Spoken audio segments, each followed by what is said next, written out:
Good day, everyone. Welcome to Sound Espressivo, powered by virtual concert halls. Today we are broadcasting from many different places. I'm here in Washington, D.C. area in Vienna, Virginia, and I will be your host today. And Margaret, you're joining us from? I'm joining you from Yorkshire in the north of England. So it's a great pleasure to be here with everybody today. Yes, Sound Espressivo is a new generation of classical music competition. It offers contestants to perform in live broadcasts and, at the same time, from their own location anywhere in the world. Our panel of judges represents some of the top performing artists and music educators from many locations around the globe. And the Sound Espressivo competition offers an unprecedented array of awards for our musicians taking part. And by the way, we have a news.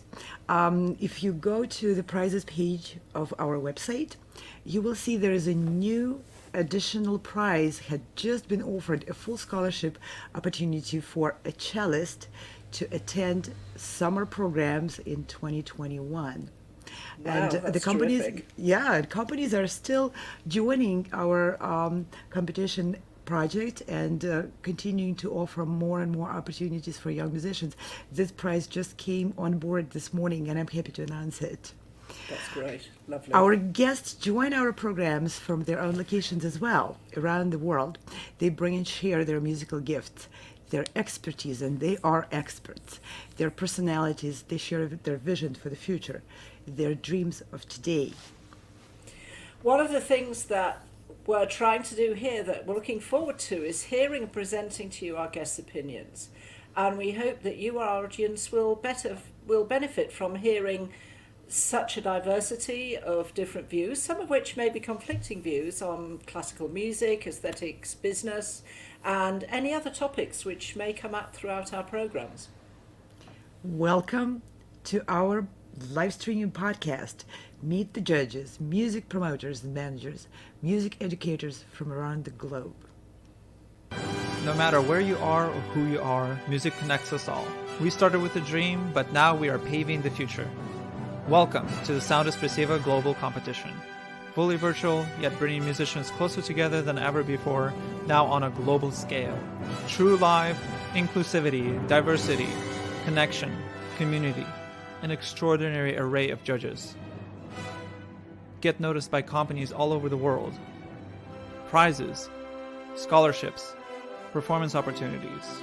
Apply to be a part of the most exciting congregation of artists like nothing you've ever seen before. We guarantee quality and leave no musician behind. We can't wait to hear you on the virtual stage.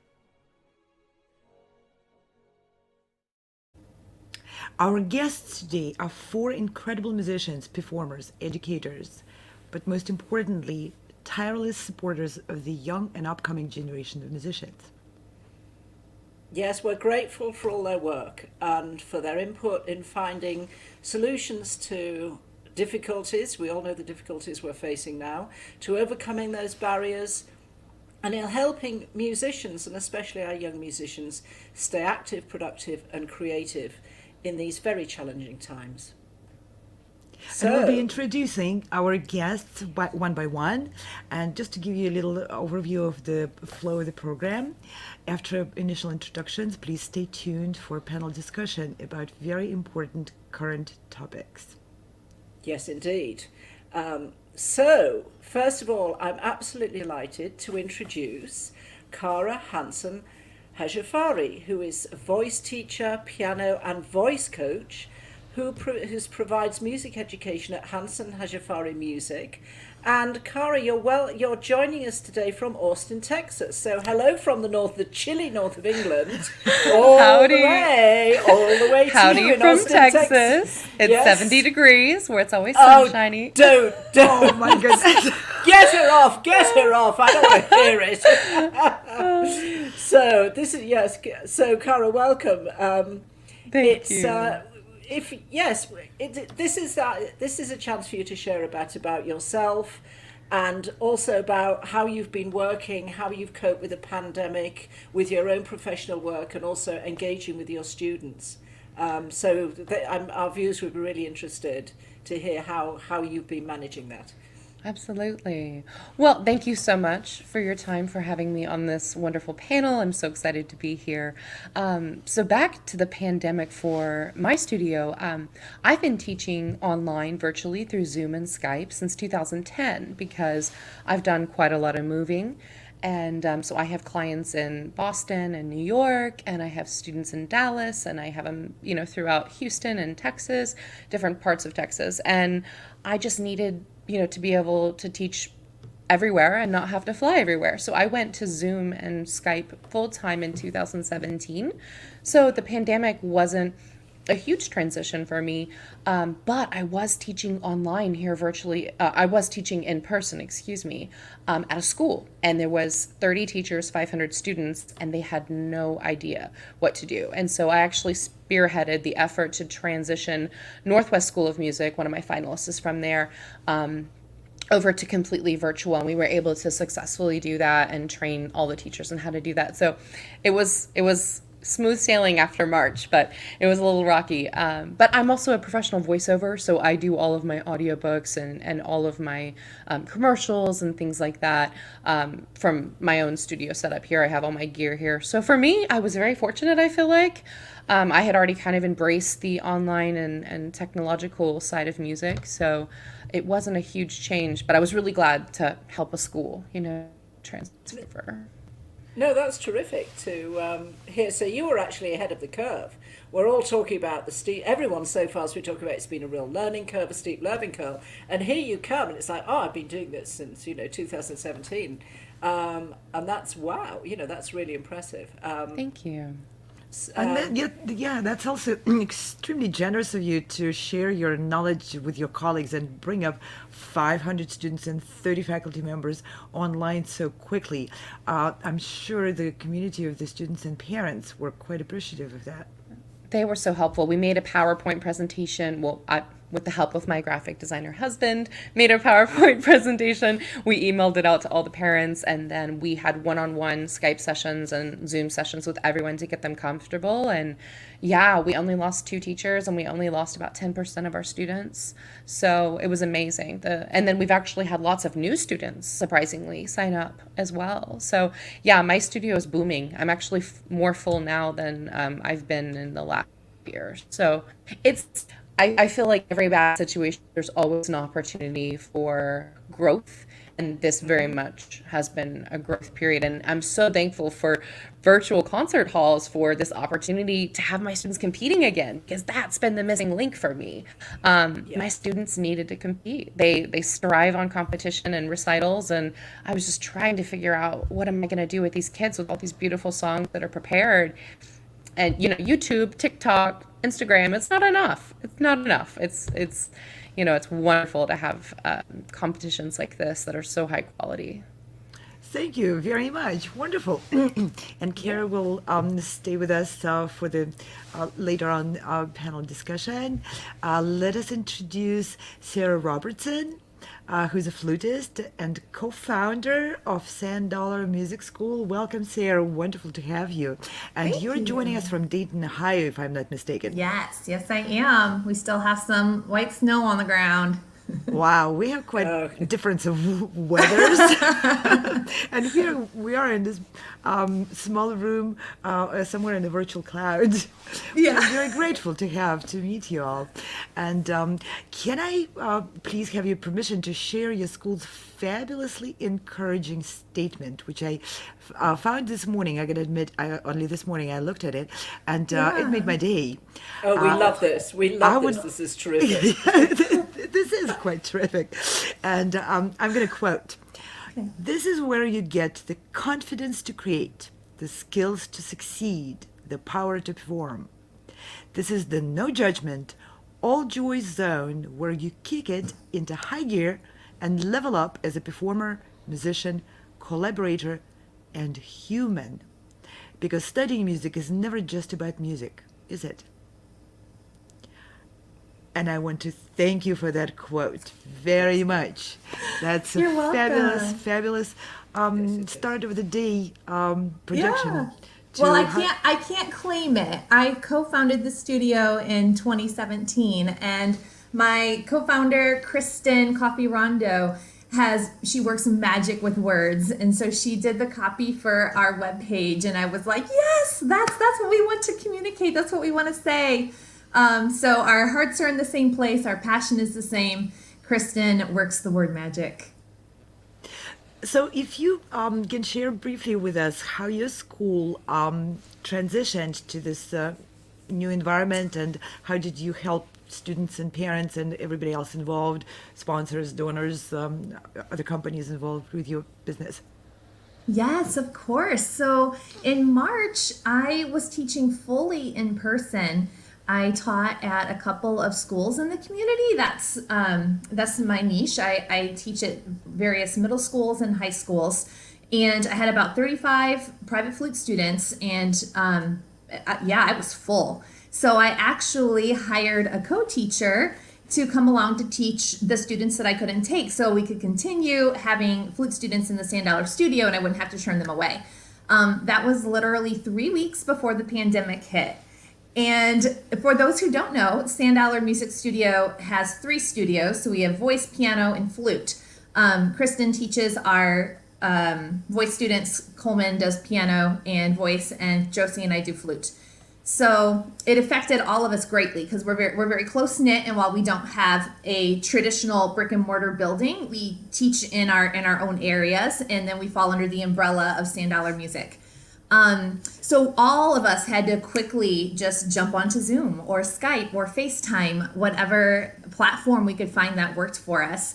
The pandemic hit the week before, or the week of spring break. So we had a week to think about what are we going to do to make this work. And kudos to my wonderful technological savvy husband. He was able to get me set up with the right gear. I sent out the emails to the parents, and we did a couple of test runs, and voila, we were on Zoom, completely remote lessons the 1st of April. And I've been that way ever since. So we continue to just persevere and work through the change and figure out the tools that work and don't work, and communicate that to the parents and the students, and it has gone very well. I can't complain.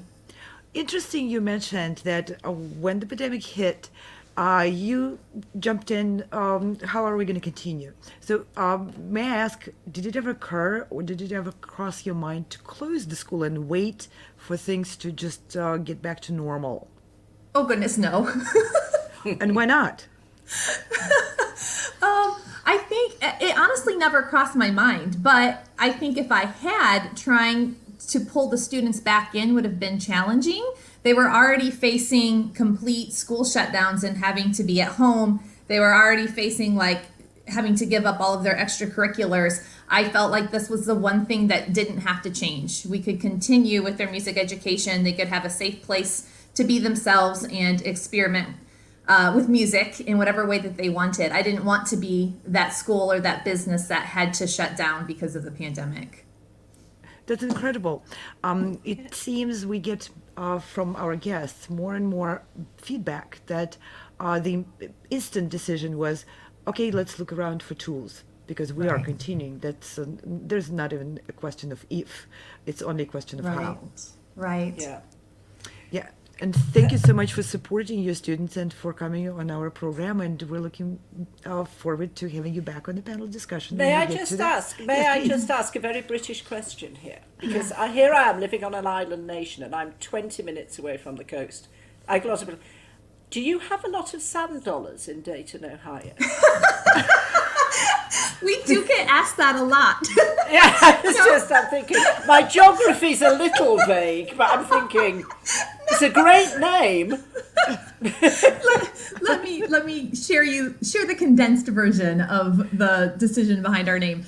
My friend Kristen, the co-founder of $100, she and her husband lived in California, and she was just going through a phase of, I don't think I'm going to be able to make music again. And she was walking along the beach on the West Coast, and she just said, if music is going to happen in my life, if I'm going to teach again, let there be a $100. And she said on the West Coast, I don't know, I've never been, I've been, but I don't know anything about $100. She said on the West Coast, there just really aren't very many $100. And she looked down, and there was a $100. And she kept walking. I cry every time I tell the story. She kept walking. So moving. Oh, that's so touching. there was sand dollar after sand dollar after sand dollar.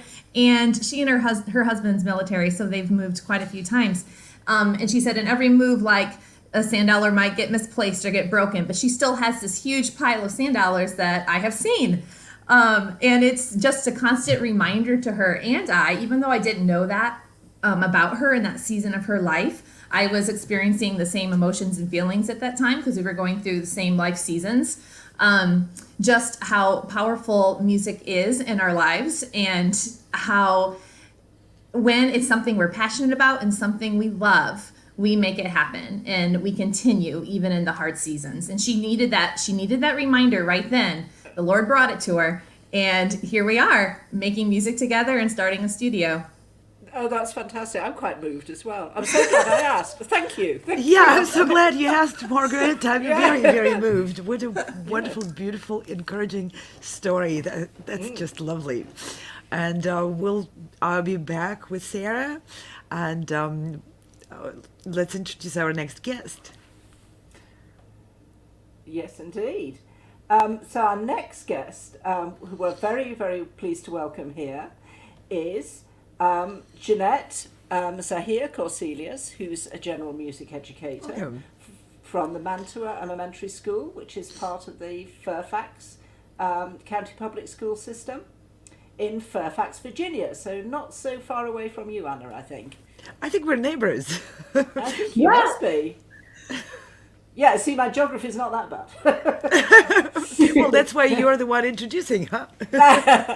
So, Janette, it's a great pleasure to have you here today, and maybe you'd like to talk a bit about your personal. We've actually had a very personal story there. I don't feel you have to, have your own personal story on that level, but it would be lovely for you to share with us also your particular journey that's brought you sort of through the pandemic to Sound Espressivo.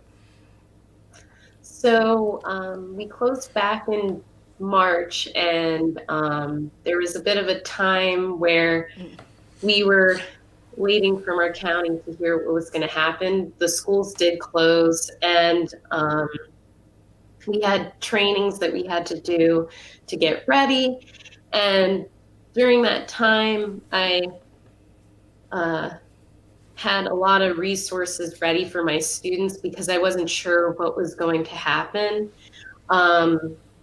Actually, the week that the pandemic hit, I had a feeling we weren't going to come back for some time. So I had my Google Classroom ready.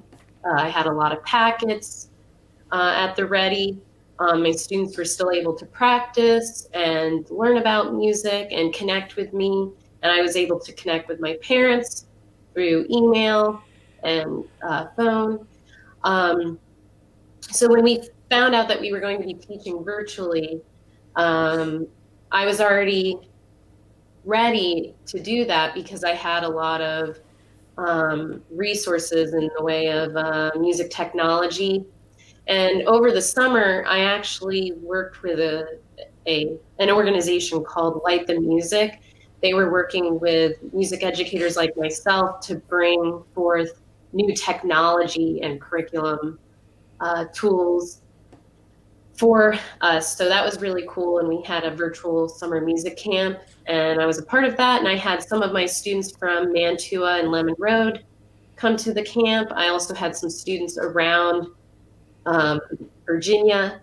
So that was really cool. And it was a lot of fun. They were making their own music, and they got to make their own bands. They picked their own band name. They made their own flyers. I helped them make flyers using Adobe Spark Post. So that was really cool. And then we've been virtual this whole time at my school, and well, except for our ESOL newcomers and our special education groups that are of highest need. So music class, though, is still virtual. And I got to start a studio of my own during this time. It was something I've been meaning to do for the past 6 years, but I never got around to it because I felt, I'm really busy teaching. full time as a general music teacher and a choir director. So I thought I shouldn't be doing this. But then I've had so many requests over the past 6 years to start my own studio, and then I just decided I want to do this. And I had friends who wanted to learn. I have adult students, and I teach middle school students. So I'm still taking new students, of course, elementary through high school, preferably on clarinet. As you can all see, I'm clarinet. Yes. But I've had a lot of requests to teach other instruments too, but I would prefer to just teach clarinet. But So yeah, that's very interesting. With this very tragic, very difficult situation, actually give your idea an additional starting point to start your own studio. So you were able to turn the difficulty into challenge and the challenge into actual benefit for a lot of students who are you're teaching now, right? yes. Yeah, and the thing, yes, and the thing I'm really pleased, Jenna, is that that we've now got a teacher on who's actually from what you call the public school system, and in the UK we call the state system, because I do think music's a hugely important part of the curriculum, and I don't know what it's like in the States, but in the UK there's a kind of constant battle when funding gets cut or things get tight, that one of the things that get cut are the arts. And we all know, and there's clear evidence of how music is so important and how music can help children learn, across the spectrum of their education. And so I'm really encouraged to hear you talk about your schools, Mantua, Lemon Road, to actually hear somebody from your public school system. I think that's really encouraging. Of course. So I'm a huge activist and advocate. That is a big problem within our American education system, the defunding of the arts and music. So within the union that I'm a part of, which is an affiliate of the National Education Association, I do a lot of advocacy and activism work within that. And I also, I'm a District 11 rep for the Virginia Elementary Music Educators Association, which is affiliated with VMEA, and NAFME, the National Association for Music Education. So advocacy is very important to me. I'm also on the board of AYPO, American Youth Philharmonic Orchestras. So I'm very active in the community. I want my students to have the resources and the opportunities to perform and to communicate and collaborate with other students, and also have opportunities to be mentored by professional musicians as well. This That's definitely fantastic. is working. This is fantastic work Yeah. you're doing, and it's we have a student from your elementary school representing your school at the Sound Espressivo competition, and this is just such an honor to have you It on the is. program and supporting students from the public education system, giving that energy and that support which they really need and encouragement. Yeah, Thank so you. thank you so much for your work doing that. Thank you for today, but also thank you for all that work you're doing. It's really, really important. Thank you so much. I really appreciate it.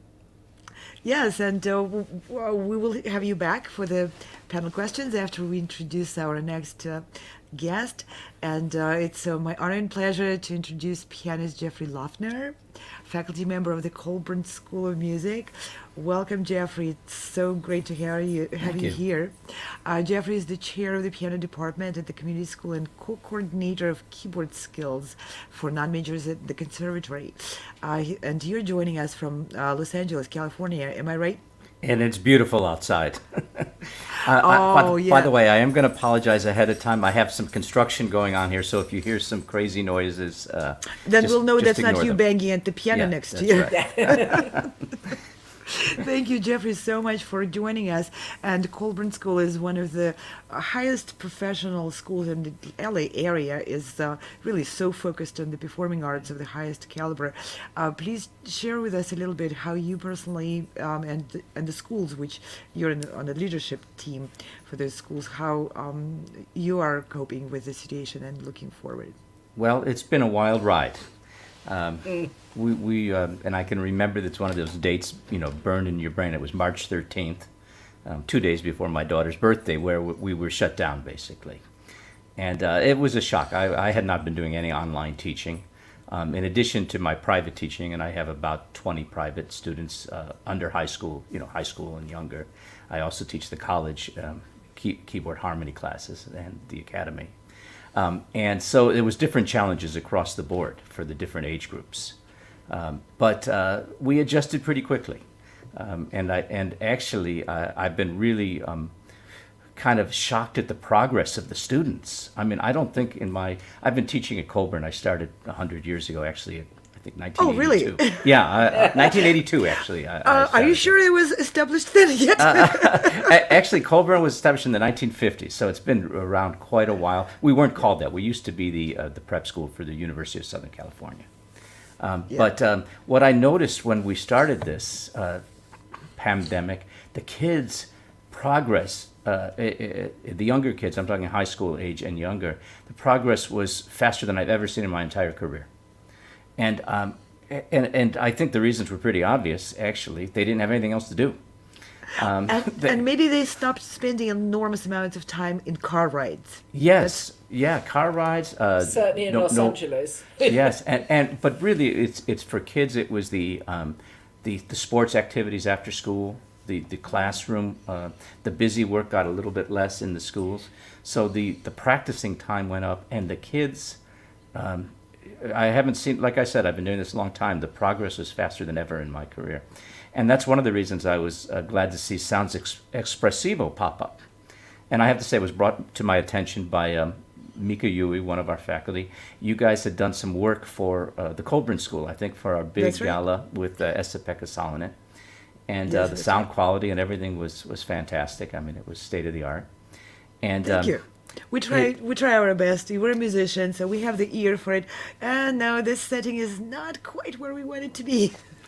But it's such a step up from Zoom, which is still one of the problems we haven't quite solved. Not everyone has great Wi-Fi and everything, but it's just a great opportunity for these kids that started making these big jumps, huge jumps in repertoire and literature, to give them an opportunity to perform.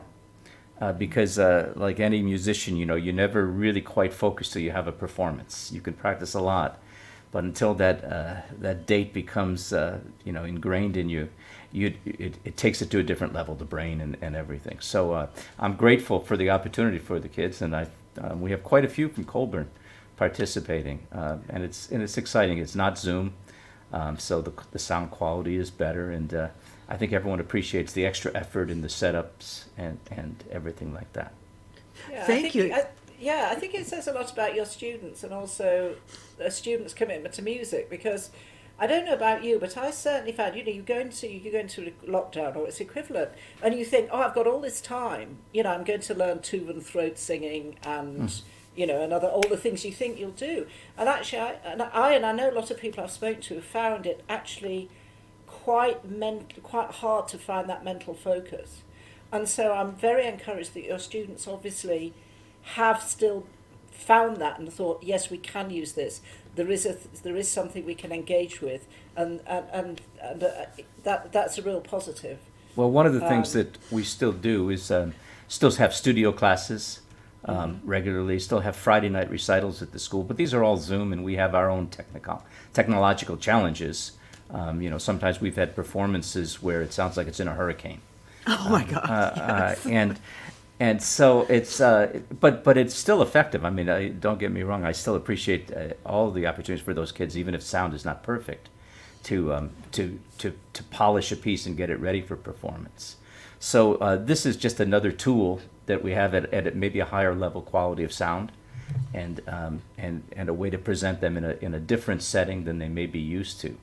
And one other thing that I have to say, I do appreciate all your, I'm going to call them crazy categories. Please do. Thank you. You do, yeah. Yeah, I mean, it was just it's a nice opportunity to do something. I have a lot of kids doing music that maybe I would not enter in a normal competition. I could put it in a category, and whether it's a miniature or profound or ambassador, if it's really off the wall and they're really presenting something that's really different, I think it's great. So I do appreciate that it was a little out of the box. I haven't seen anything like it, and I appreciate that. Thank you, Jeffrey, very much for your support. And yes, the categories are inventive, if not even maybe controversial in a way, right? But the idea was... or even crazy. Or even crazy. I will go with that. I'll take that. I'll take that as a compliment. You should. Absolutely. Yeah, you should. And the thing is, the idea was to encourage people to think outside the box, to shake the conventional approaches, and to give some food for thought for contestants themselves, their teachers, and their support groups, and see, well, am I really a music ambassador? What would that mean? Sorry. Oh, I love that dog. Oh, no, I have a dog wonderful. too. That's lovely. Dogs are beautiful. We need a mute just that'll take out dog frequencies, I guess. Exactly. We're placing that request to the tech companies Yes. right now. Yeah. And Jeffrey, we have quite a number of students from your school entering the competition, and the level is extraordinary. And the other thing which is struck our judges, and we get feedback from the judges, saying that the group, these kids from LA, they seem to be quite confident performing in front of the camera. Yeah. And I want to attribute that to the way your school had transitioned and you transitioned, and the way you communicated it and got everyone engaged. Okay, we have all this time. Let's learn, and not only learn, let's present what we learned. This is incredible. Yeah, I actually think that the school has been a great help. They provided technological help to a lot of the kids. They've sent microphones to some kids when we have master classes. Listen, not everyone has a computer, and some kids are still trying to do it on pads or phones even. So it's not 100% perfect, but it's still, from where we started, by the way, on about the second week in March, it's night and day. And all these things are gradually improving along the way. So I hope we go back to real life eventually, because I do think one of the secrets about our school is that we have fantastic facilities. We have a core group of kids that kind of thrive meeting each other, and they interact and they learn from each other. Someone's playing a piece that so-and-so likes, and they learn it, and I think it's more powerful than anything, the community and the social part of it. Oh, that's absolutely so true. I visited your school more than once, in fact, some years ago, by myself, and recently, only about 5 years ago, I accompanied my son when he went for a consultation.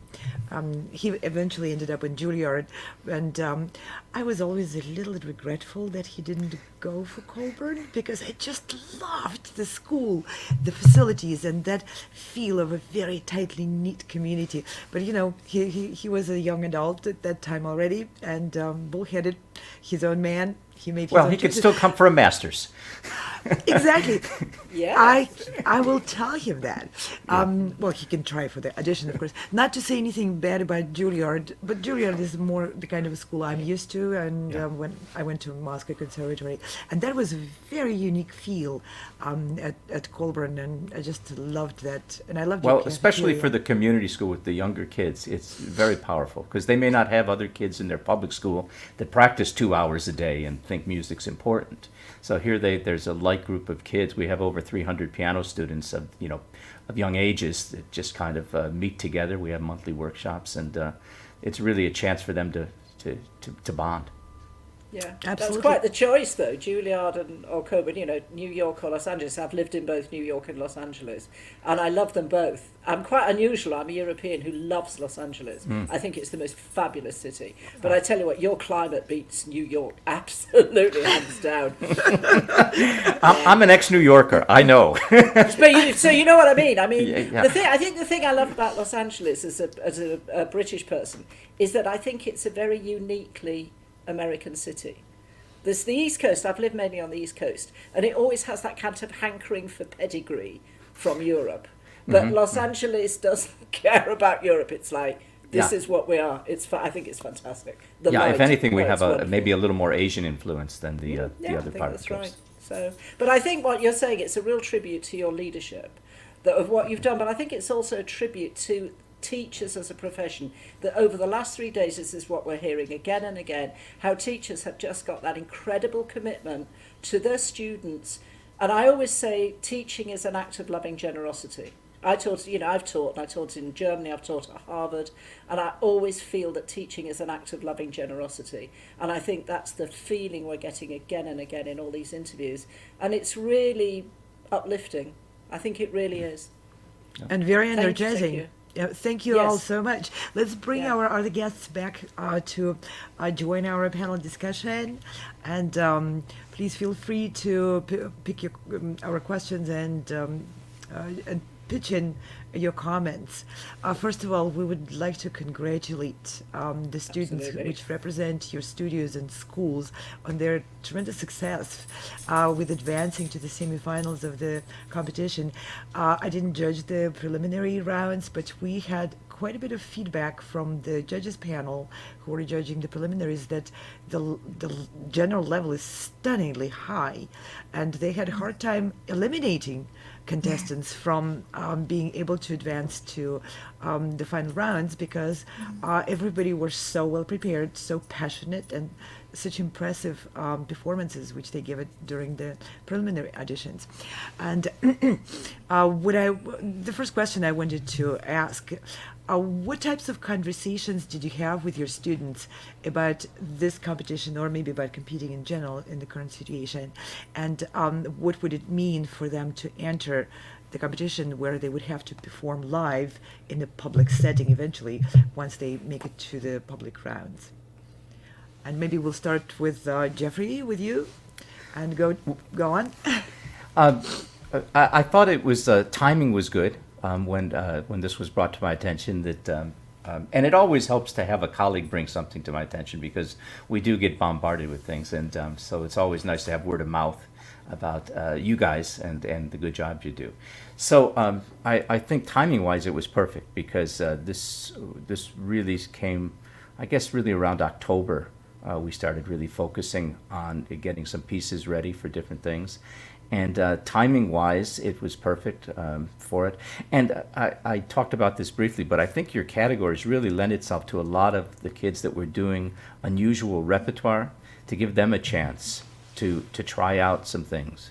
So they were very excited. I mean, I think that they would normally not get a chance to maybe play some of the pieces that they're doing in a normal competition or recital. The other thing that was nice, the time limits, you don't have them. So they're not going to be cut off after 3 minutes or 5 minutes. Absolutely in a piece. not. So a lot of things, and of course the great sound. So I think that I presented it to a bunch of students, and everyone was excited about it. I mean, it didn't have anybody that said, "Oh no, another competition or something we don't want to do." It was all really quite different, and I think the categories and I think the sound had a lot to do with that. Okay, Kara, would you like to pick up from there and maybe Sure. add some more? Jeffrey brings up a wonderful point. Especially in my studio, since I work satellite, my students don't perform traditional repertoire because a lot of them, especially voice students, what they hear on the radio and what they hear that's popular in America is not classical music. And although I went to UNT, I have a classical degree in voice, and I can't force my students to have that same passion. They're 8 years old. They would really like to do Disney, or they would really like to do musical theater or popular music. And the competition circuit does not lend itself for any kind of repertoire that's outside of really classical or music theater. So it was the very first competition I had seen in general that wasn't a talent show or an open mic. And so I loved that it was structured and it was going to have awards and prizes and a rubric and judges and live, and be open to, the indie music we do. We do a lot of experimental, like indie artists, and the kids and the parents love it. They love performing. I have a couple students doing Ella Fitzgerald and some 1940s and 50s and 60s music that their grandparents love. We can't do that at solo ensemble or for Allstate. So I love that, especially during this really time when students were feeling so lost without their friends, without their extracurriculars, like Sarah said. I was able to say, let's do your favorite music. What's your favorite music? What have you always wanted to perform? And let's do Hans Zimmer on piano. Let's do Batman. And then, just like Jeffrey was saying, perfect timing, I found this competition. And I was like, all of this rep works. This is fantastic. They get to perform it rather than just on my YouTube channel or my Facebook page or the school's page. So it really gave an outlet to our kids. And I just felt that was so important.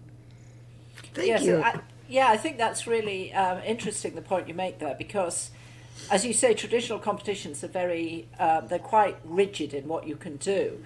And 2017, my city, the city of Hull, which is just up the road from where I live, where I grew up, it was City of Culture. And right from the get-go in the UK, they said, all culture is good. We're not going to have a hierarchy of culture. There's high culture, there's low culture. If we want to be inclusive, if we want to bring everyone to culture, then we don't have that hierarchy. And I think what you're saying there is actually very much along those lines. And I'm glad that the categories have actually felt your students enabled to actually take part. Thanks, so that's great. Yeah. And we were really also pleased with the feedback we got when we were contacting our colleagues all over the world, inviting them to consider being on a judges panel of the competition. And we were saying, we have these categories, please take a look. Maybe you would not be very comfortable judging them. And there is this one especially controversial category to be included in the classical music competition, which is innovation. And that brings in a wide variety of the repertoire. And the feedback was absolutely mind-blowing. Our colleagues who are very vested and very established musicians in the classical field of music were coming back to us and saying, finally, we can make a statement that music which had been introduced through film music or even gay music, some of that music is good enough or beautiful and so well composed by such great professional composers. 20, 30, 50 years from now, it'll have a label and a place in the timeline of the classical music development and the history. And we want to embrace that music now, because there's so much of it which is not included in the conventional competition repertoire scope, and we want to judge that. We want to include that, invite it, and we want to give our support to that. We want to say that no, it's a misconception. The community of professional classical musicians is open to it. Yes, we can be very critical because, granted, the newly written music is not always of the same quality, because a lot of it is experiential and experimental. So people are looking for new forms, and not always they make the perfect choice. It takes experience.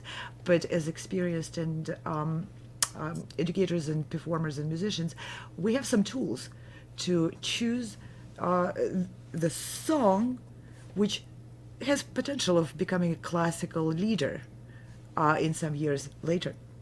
And that was an incredible feedback, which was very encouraging when we were building the concept of the competition. And thank you for it. It's just warms my heart to hear feedback from people who encouraged their students and helped them prepare to the competition, that the message came across and was received well. And Janette or Sarah, would you like to add some of your comments to this current topic? I think sorry, Janet, I don't want to interrupt you. No, go ahead. For my specific studio, I have a handful of students who just love to compete, and we had just come off of a round of some virtual competitions that they had done in the spring and the summer, and a fellow colleague showed me Sound Espressivo, and I thought, oh my goodness, this is so neat. And so I started looking at it, and so I only had one student who was ready and prepared and wanted to do like a back-to-back competition, having just come off of some, right? But I have to say, I have been blown away by your website, by the things that you offer, the prizes. I love the elimination rounds, and that they get instant feedback. My student in particular was really impressed with being able to have face-to-face interaction with the adjudicator I guess a couple weeks ago now. And I know everyone has said this, but I was so impressed by the categories. I thought, oh my goodness, how do I just pick one for her? So that was really fun, and I'm excited. I hope that you will offer more in the future because, as Kara has said, there's just so much rep that my kids love to play that doesn't fall under the solo and ensemble lists or the traditional competitions that we're used to. So that will be I know more would be interested in attending and participating when they find out that they get to pick the piece that they want to play. So it's very encouraging for us to hear that your students already had a good experience. And I hope that the students, especially, and the students who haven't made it through, and of course we think about them and we applaud them for taking part, but it's encouraging, and I hope that all our contestants have a good experience at every stage of the competition. Yes, so thank you. Janette, yes, and you, last but not least at all on this subject, because I think, teaching in the environment you do, you're almost certainly, you will have, your own views on this.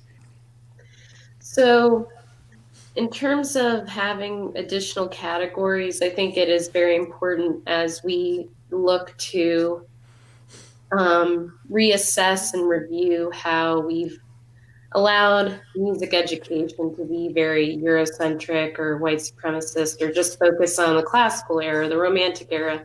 So in my own practice as a music educator, I make sure that I am emphasizing and incorporating different kinds of cultures around the world and the music that is affiliated and associated with them. For instance, last month, we focused on Native American music for Native American Heritage Month. We're focusing on music of India because Diwali was a few weeks ago, and then we're going to go into Hanukkah and other December holidays as well as Christmas. My student who's performing this weekend actually found out about Sound Espressivo through her family, her parents, and her studio teacher. So I found out about this through them, and Mantua has a very strong PTA, very, very supportive community.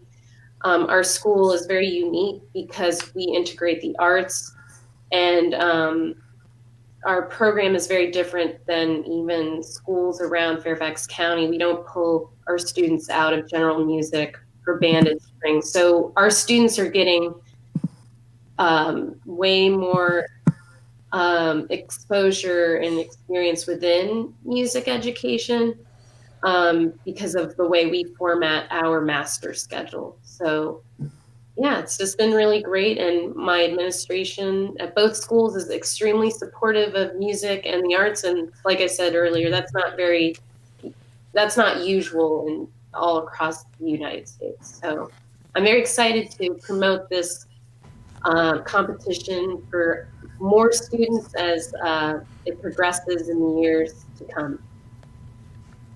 Can I just throw in that I agree with what Janette said. This kind of all hit about the same time as the Black Lives Matter was coming across, and that the school we're trying to make a conscious effort to incorporate a lot more repertoire that we might not have included, either that by African American composers or non-European white males. Let's put it that way. And so this competition also, I know about half the students, or a good percentage of them anyway, this gave them an opportunity to present those pieces. Because they might not have been the type of repertoire that we would have submitted in something, but they're getting to do some really unusual things that really were important in exposing them to different cultures. So I hope that those categories stay around for that reason. Yeah, we hope so. Thank you. And of course, we'll be collecting feedback from the teachers and from the judges and contestants themselves in the communities as a new and experimental format of the competition. I'm sure it can be improved going forward, and we'll be, of course, looking at everyone's comments. And please be critical, because together as a community we can make it even better. And this concept was not created by a few people. It was created by an enormous input of nearly 200 musicians, professionals, and educators of different fields. And we would like to grow that community and get more feedback, because there's just such a richness of experience and so many different points of view and angles on it, which can sharpen the message and sharpen the service which this competition can offer to the musicians. And one thing we hear also from the judges and others, the question comes up, how can we compare Chopin's music to Hans Zimmer's music? It's very difficult to compare unless it's compared on some artistic ground, and that's what inspired the categories in a way, because Hans Zimmer's music can be lyrical and can be performed lyrically or dramatically or virtuosically, so is Chopin's or Liszt's music. So there can be virtuoso performance of a Liszt rhapsody or of a student's own rendition of Hans Zimmer's music. Can be virtuoso. Yeah, because at the end of the day, the competition is what's being judged is the performance. What's being judged is the students and what they bring to that performance within that category.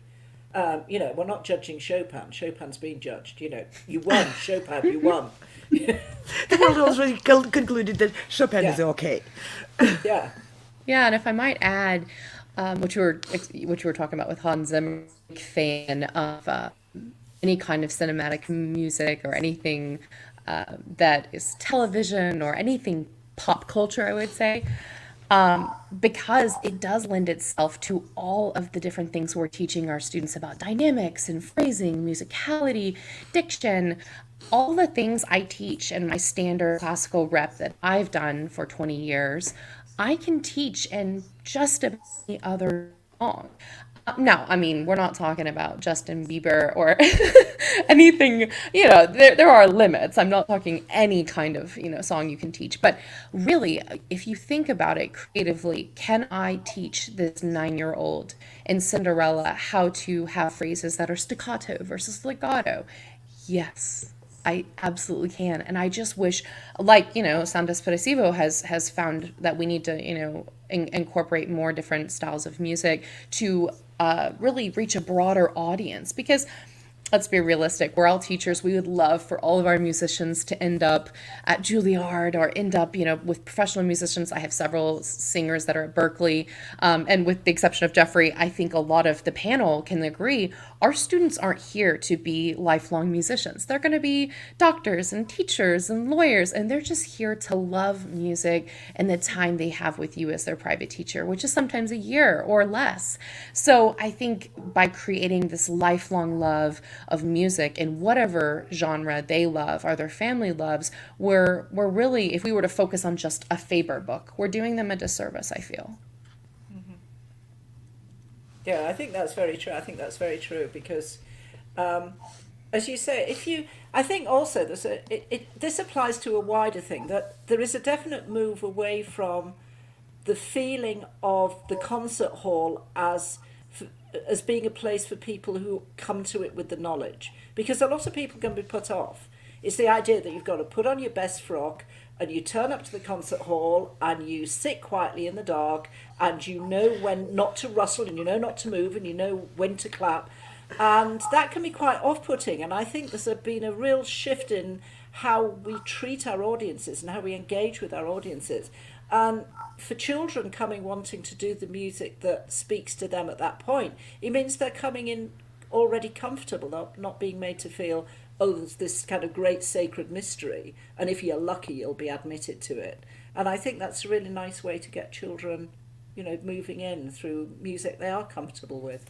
No, I think that's a terrific approach. And that definitely will also give us as teachers a an ability to discover future gems and talents and people who will eventually become professional musicians and great contributors to the art, because they were introduced through something they could accept without having to fit into, like Margaret said, semi mysterious code of behavior, which would make them look like they can fit into the concert hall conventional audience.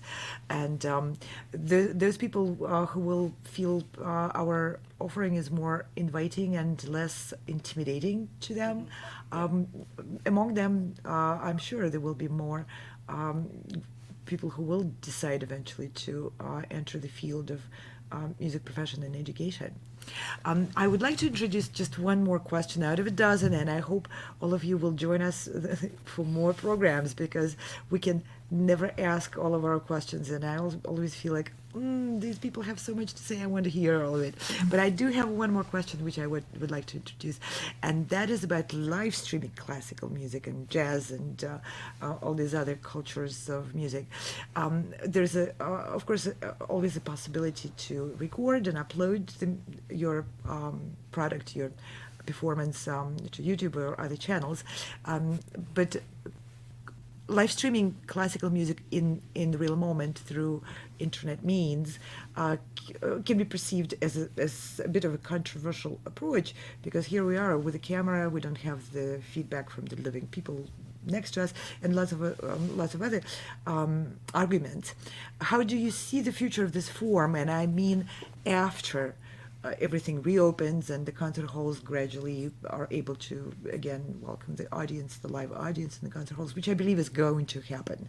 Humanity is not going to let that up in the hanging. Humanity will figure out how to reopen concert halls. So after that moment, do you feel this virtual platform is just an intermediate stage to kind of survive that period of time, or do you feel it has potential on its own? So I started a virtual orchestra during this time called Azimuth Orchestra, and a big part of why I created it was because I wanted my freelance musician friends to continue performing, and I wanted to give composers, newer composers, like we've been talking about in terms of like experimental composers, an opportunity to have their works being played. And we actually did do a call for scores, and we already had our premiere, and we're working towards other projects. So we want to continue with this project after the pandemic, because we want to give people an opportunity to continue performing if they live in different parts of the country or even around the world. So I do think this will stay around.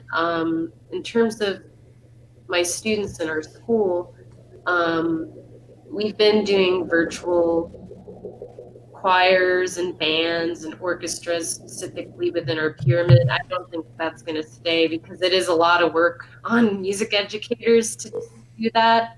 And we want our students to have the experience and the opportunity to perform in person, because it's very different than recording yourself and uploading it. But in terms of like live streaming, if like the New York Philharmonic is live streaming, I think that's cool, because not everyone can go to New York City and watch them perform. So I like that has become a thing. And so it's not so insular, and so that there's not a lot of like gatekeeping of like you have to buy a ticket and you have to put on your frock, like Margaret was saying. While I love doing all of that, I mean, there's nothing's going to compare or take place of that. I mean, getting on stage and performing and getting stage fright and going through your ritual of getting ready for that and then feeling that rush, nothing's going to take that away. But I think there are some cool and interesting opportunities after the pandemic to continue with virtual ensembles. Okay. Anyone else would like to add to Janette's take on it? Well, I'm going to just maybe be the other side. But I maybe it's a different situation because I am in LA and our school is right across from Disney Concert Hall. And you, we probably have probably over 300 concerts a year at the school, not including the ones across the street at Disney. And I'm just speaking personally, so forgive me. But I have trouble with live streaming, enjoying a concert, especially if it's at home and the distractions, someone's yelling or the dogs are barking or something's going on. And when I go to a concert hall and sit there and can close my eyes or watch it, it's a different experience. So I do miss it. I have to admit, I only have watched students on live streaming. I have not watched any professionals. But I've watched probably 2 student recitals a week or 2 things a week on that. I do have a close colleague, an experienced musician, who said, though, one of the most moving things he saw was Dudamel conducting one of the LA things on, I forget the name of what they called their thing. And he just raved about it and said it was, as moving as any live concert. And he's a jaded musician like myself. So maybe I need to be more open-minded. Well, I don't think, I think actually, isn't the point that it's not a substitute? It never can be. I don't think anyone who tries to pretend it is making, I mean, we know it's not. But the analogy I always draw is, if you're listening to the radio in your car, you're not thinking, well, this isn't like a live performance. You're just kind of grateful that here I am in my car and I can listen to classical music. That's this right. is extraordinary. That's right. Nobody's going, Yeah. this is a much lesser experience. Yeah. And then, as I said, we're talking about the high definition, the live streaming from the Met. I've been able to go and watch operas from the Met in the cinema in my hometown in Yorkshire. And people are doing that. And it's a fantastic, and it's a way of expanding it. But I do agree. But I think part of the problem is we're still struggling with the technology, still getting it right online. It's early doors. Because at the beginning, at lockdown, I mean, I'm sure you all had the same. Suddenly, everybody was trying to play music online. Everyone was playing music on Facebook. And the quality was so varied. And it was overwhelming. And when it was good, it was good. And when it wasn't, it was just awful. And I think that's now, don't you feel that's now starting to find its level? So it's actually offering something in addition. But I agree, there's nothing. I mean, I'm principal bass in the whole Philharmonic Orchestra. And obviously we haven't done it. My last concert was February, just before lockdown. And I love, getting my concert jacket and getting up on that platform in that hall and feeling that audience there. I mean, there's no sensation whether you're on the stage or whether in the audience.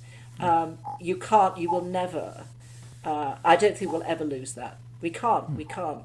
It's too central. Right. To the whole experience. Yeah, and if I can play devil's advocate for a second, I kind of am somewhere in between Jeffrey and Janette, but I also will say I do not feel this is our first and last pandemic. I don't think coronavirus is a one-time shut down the world thing. I unfortunately side with there's going to be another virus that shuts us down, and maybe this is unfortunately a new normal that's going to happen.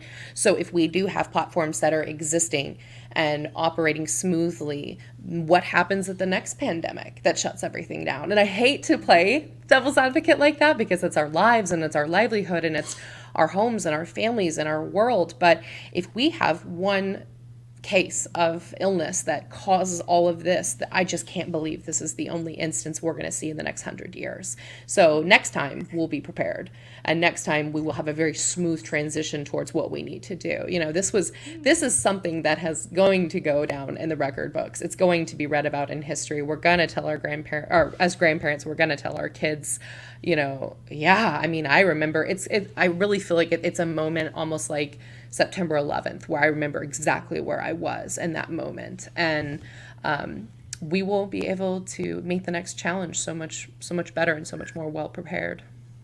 Yeah. Wow. Yeah, absolutely. That's an interesting point.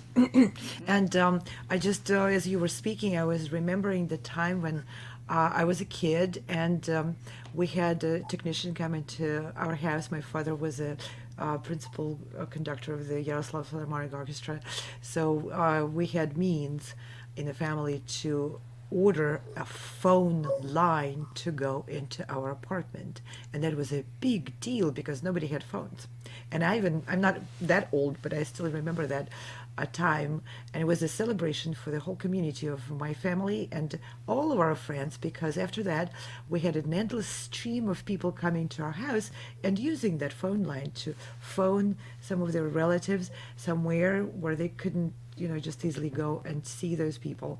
So I feel like this technology had provided us with an incredible alternative. It's not not even an alternative, additional, optional ability to connect with each other, and especially needed when we can't do it a different way. But since we installed that phone line, I don't remember us ever wanting to disconnect it. No. Yeah. I think Kara's point is well made, because they say, this pandemic is it's a once in 100 year. And what happened? 1919, Spanish flu. That killed a lot more people than COVID has so far. But I also agree that I think it may be longer before, not so long before the next one. Yeah. So, before we finish the program today, we're coming. Yeah, don't to end the on close, that note. unfortunately. Don't end on that note. No, we're not ending on that note. We have something else I would like to ask everyone to do. Please, we would like to offer kind of a little concluding message, which you would like to share with the community of musicians, educators, students, parents, basically our audience of classical music and a larger world. Can we maybe start in the order of our introductions? And we'll start with Kara. Would you like Sure. to start that? Thank you. Absolutely. So I think the holidays are upon us, some of the most special times of year, and I really want to encourage all of my listeners right now. Set up a living room performance for your family. Share any kind of music you've been preparing for these competitions, or any personal rep you've been working on. The joy of music is going to be missing in a lot of places this Christmas, holiday, Hanukkah season. And this is the time when there's carolers and so many things are going to be missing. But your own family, whoever you're with on your special holidays and your time off, share your music, share your gift, because it's meant to be shared. And when you're blessed and you're fortunate to have it, you should definitely let those who love you around you enjoy it as well. That's a really lovely message. Thank you. Thank you. Yeah. So,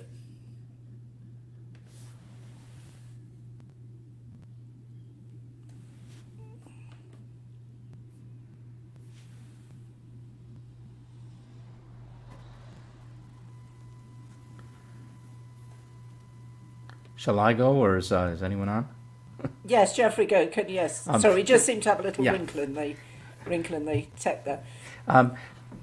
I just when this first started, the thought that came to mind was that we were reverting to almost the time of the Baroque era, when music was really made in the home, and there wasn't such a thing as the public concert necessarily.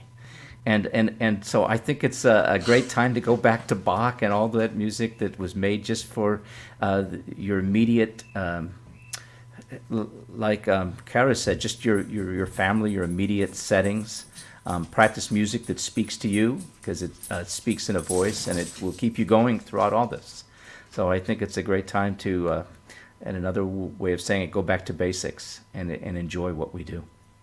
Yes, I think that's true. Music where it starts as an intimate shared experience before it becomes that wider shared experience. I think, there's so much you can enjoy within your own four walls, even if you have got the Disney concert hall across the road.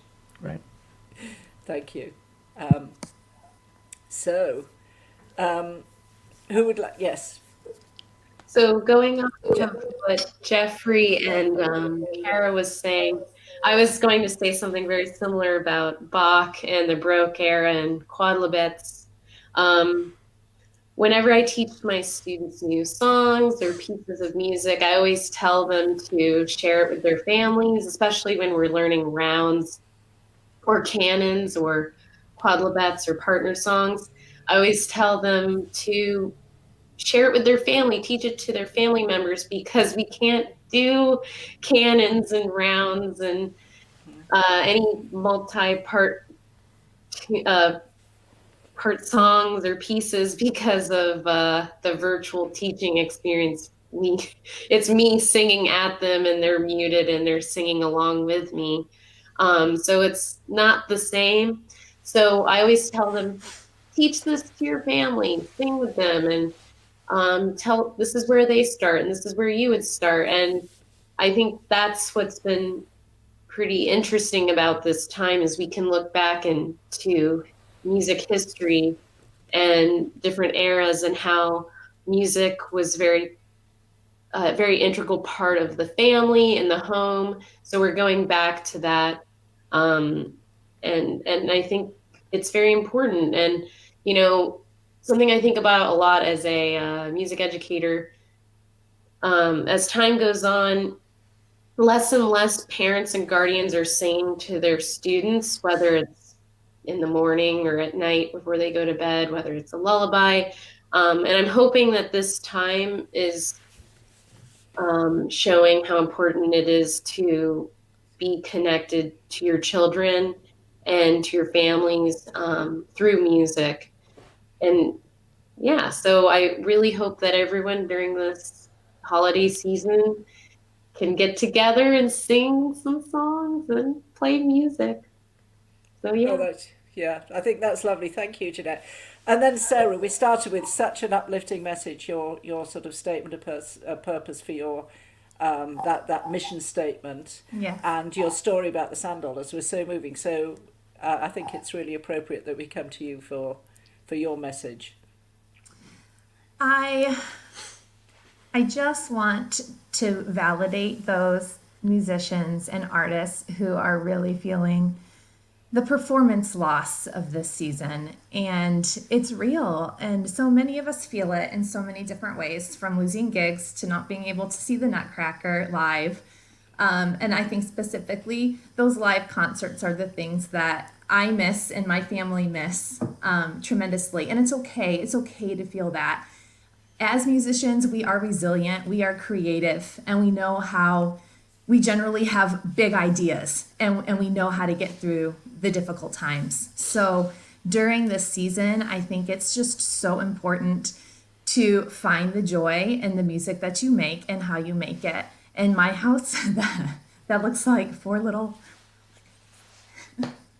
sorry, that looks like four little boys singing Silent Night. Oh, Silent Night gets me every time. It gets all of it. It does. It does. Oh, I can't. It's just. Yeah. Yes, and they love it, and to see the joy on my own kids' faces is just brings joy to my heart. And it's okay to find a new way to make the joy happen and to make the music happen in the season, and to just look forward to knowing it's gonna happen again. We'll be able to make music together again live the way that we love and we're passionate about as well. So as we have all said today, we miss what was, but we were able to embrace change and make it a positive experience for all of us. And we can hold on to the hope that what we know and we love and we're passionate about will come around again. That's a really wonderful message to finish on. I think that's it, isn't it? It's hold the love and keep the hope going. And keep encouraging each other, and keep remembering that it's tough. Mm-hmm. And keeping the optimism going and keep the energy and keep supporting each other is not easy. And it's a good thing to do, and good things are very often not easy to do. And it's okay to cry sometimes. It's okay. Yes, to it cry is.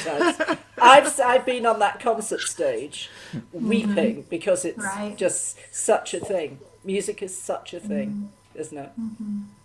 Yes, and I want to thank you all very, very much for the energy which you put into your profession, into your students, into the people around who feed off of that positive energy which you bring, for your support to the Sound Espressivo project, and your support of the students in their teaching endeavor and in their entering new uncharted waters of live streaming the classical performances. Whether it's accepted or not accepted, they're experimenting, they're becoming more courageous, and they're learning new experiences through the path of being courageous and embracing the risks and potential failures of it.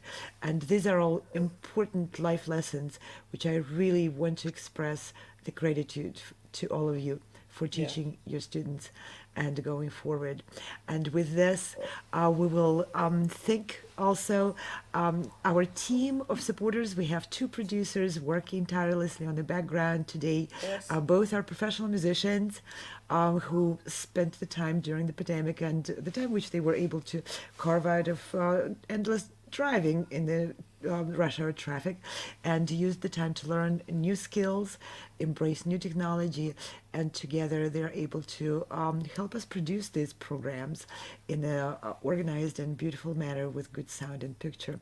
And I want to thank all the judges and teachers and our viewers as well for your support, for your attention to our programming. I hope we brought something useful, something helpful to you, and thank you all very, very much. And we'll be back tomorrow with the first day of live broadcasts of semifinals of the Sound Espressivo competition. And all the guests you heard today have students in those semifinals who will be representing their teaching philosophy, their schools, their ways of going forward, and keeping the music alive. Thank you all very much. Thank you all so much. Thank you. Thank you. Thank you. Bye. Goodbye, everyone. Bye-bye. Ah.